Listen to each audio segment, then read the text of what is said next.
asalaamaaleykum wa rahmatullah taala wa barakatuhu. Émission TES DSE APR bu États-Unis on calminama on juurama nuyu nañ ñëpp sant ñëpp.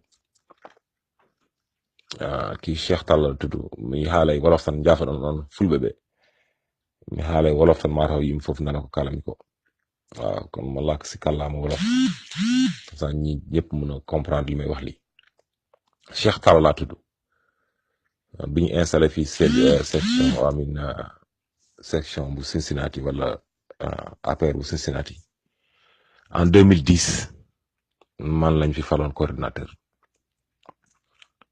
Bon, apparemment il y a des tiraillements am na ñu nekk bëgg nekk coordinateur à mon truc, c'est pas ce qui m'intéresse. Ce qui m'intéresse c'est que je veux travailler pour le parti, je veux travailler pour Macky Sall. waaw yónnee naa fi je viens de publier yónnee naa fi benn publication bu amoon temps yi semaine bi passé ñëpp kontaan noonu ci bu ñu j'avais des doutes bu ñu defee bi ñu génne information bi nii bi président Macky Sall demee recevoir tracteur yi mu commandé woon si TSE 1000 tracteurs agricoles estimés à 32 milliards de francs CFA pour dimbali sunu agriculture pour jéem a atteindre autosuffisance.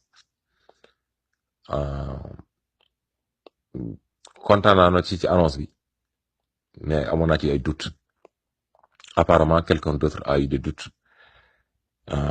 am na ñu def ay investigation génne prix tracteurs yi la même marque et le même modèle en Inde au détail ça se vend à 700 000 roupies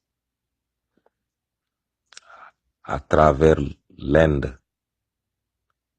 fépp foo dem ci Inde pour jënd tracteurs yi par unité benn bi ils vendent ça à 700 000 roupies et 700 000 roupies c'est l'équivalent, j'ai fait les conversions, j'ai fait des vérifications, c'est l'équivalent de 5 600 et quelques mille francs CFA. 5 667 900 et quelques francs CFA.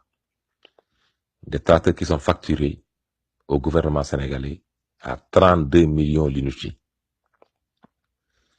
Donc, il y a un problème.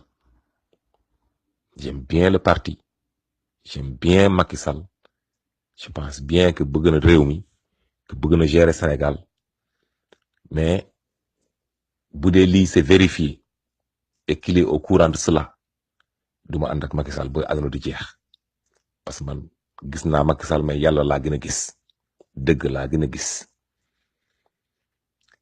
bu dee lii c'est vérifié que am na c'est possible que mu am que Macky ne soit pas au courant de cela, que mu doon arnaque de la part de Amar, que mu surfacturer gouvernement bi.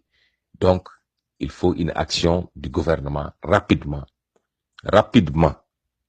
parce que lii bu doon fii États-Unis wala bu doon France wala bu doon feneen xam nga ne scandale bu garaaw lay doon. naa leen indil li commencé daw si réseaux sociaux yi ngeen gis ko, ngeen lire ko, ngeen xam ne que ngeen vérifier ko, ngeen dugg si lien yi ngeen vérifier, vous allez savoir que l'unité se vend à 5 600 et quelques mille francs CFA. C'est plus de 26 millions de plus pour chaque tracteur. Chaque tracteur est facturé à 32 millions à peu près. Donc c'est 26 millions de plus de 26 millions. 26 millions multiplié par 1000, ça fait 26 milliards de francs CFA de surfacturation. Quelque chose qui devait être 1000 multiplié par 5 millions, qui devait être 5 milliards est facturé à 32 milliards. Li doon jar 5 milliards, la TSE nous facture ça à 32 milliards. Li bu demee si réseau yi nit ñi dañ ko gis kontaanuma ci, opposant du ci kontaan, yéen waru leen ci kontaan. Si élection lañ jëm, on va vers des élections cruciales. lii warul xew fenn ci bépp, amul benn réew bu dee c'est vérifié. Gouvernement bi j'ose bien espérer que ñoom ils sont pas au courant, xamuñu woon que liñ leen facturé nii c'est pas normal. ñu corriger ko, ñu woo TSE vous nous avez surfacturé, ñu corriger ko, ñu génn publiquement, qu'ils disent aux Sénégalais effectivement que la TSE les a arnaqués, qu'ils fassent des poursuites judiciaires, ñu taxawal lii, ñu continuer le travail. am na affaire yu bari yu manqué Sénégal. Il n'y a pas une université, je suis du Fouta. Je ne suis pas là pour défendre le Fouta, mais je suis là pour défendre tout le Sénégal. Il n'y a pas une université dans tout le Fouta. Il n'y a pas un hôpital dans tout le Fouta. Pour gagner 25 milliards de francs CFA, voilà 26 plus milliards de francs CFA, diko may ay nit gratuitement, alors que ça pouvait construire une grande université et un grand hôpital dans le Fouta.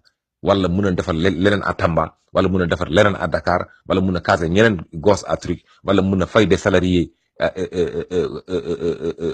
enseignants, wala mëna joxe ay bourses étudiants, wala mëna def li dédé.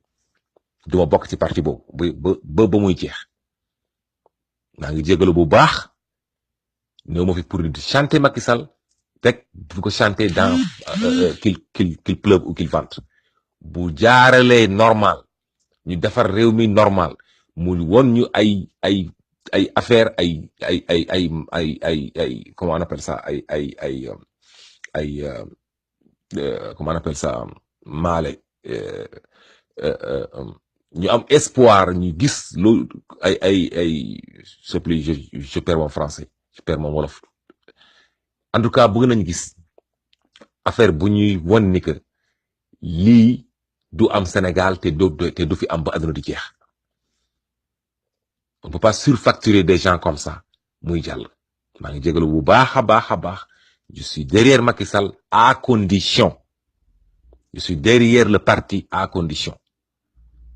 ñoo pour fi indi polémique, mais lii il faut ñu fixer ko. Parce que lii bu raamee ba jëm te dugg na ci réseaux sociaux yi, man je l'ai reçu dans un groupe. Donc jaar na ci yeneen groupe. Gis naa ko ci ñetti groupe yi ma nekk. Vous allez voir ça, que c'est une surfacturation extraordinaire. Le parti dafa war a jóg, Macky Sall dafa war a jóg wax ci rapidement ñu régler ce problème là. Sinon on va vers un chaos. Parce que lii moom scandale la. Maa ngi jégalu. Asalaamaaleykum wa rahmatullahi taala wa barakatuh.